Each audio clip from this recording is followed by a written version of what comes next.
ওই মদরা, ওই মদরা, কাই যাও ডু? শুন শুন শুন শুন, দাঁড়া দাঁড়া দাঁড়া দাঁড়া। কি কও বাবা, আমার এখন সময় নেই। শুন বেটা, তোর জন্য একটা ভালো মেয়ে দেখছি, তো দেখবি চ।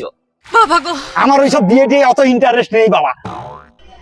ও মেয়ে তুমি দেখো, আমার দ্বারা সম্ভব না, আমাকে যেতে হবে ওক্ষুনি। যে মেয়েটা আমি তোর জন্য দেখছি না, সেই স্কুলে চাকরি করে। বাবা ওর প্রতি আমার অত ইন্টারেস্ট নেই, ও চাকরি করু যাই করু আমাকে এখন যেতে হবে। আরে আমি এত ভালো মেয়ে দেখছি, তোর পছন্দ হটেনি? আমার ওসব পছন্দ হবে নি বাবা, আমাকে একটু যেতে দাও। এটা না রূপবতী, গুণবতী, ফুলবতী। বাবা তুমি একটু বুঝার চেষ্টা করো, আমি যেটি যাইটি সেটা তোমার বৌমা, সে যে গর্ভবতী।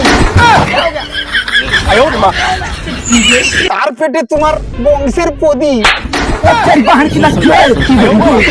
তুমি কি করবো বলতো, আমার বড় ভুল হয়েছে, আমি ভাবিনি এরকম হয়ে যাবে। কতগুলো ডাক্তার দেখাইছি, সব ভুল হয়েছে না?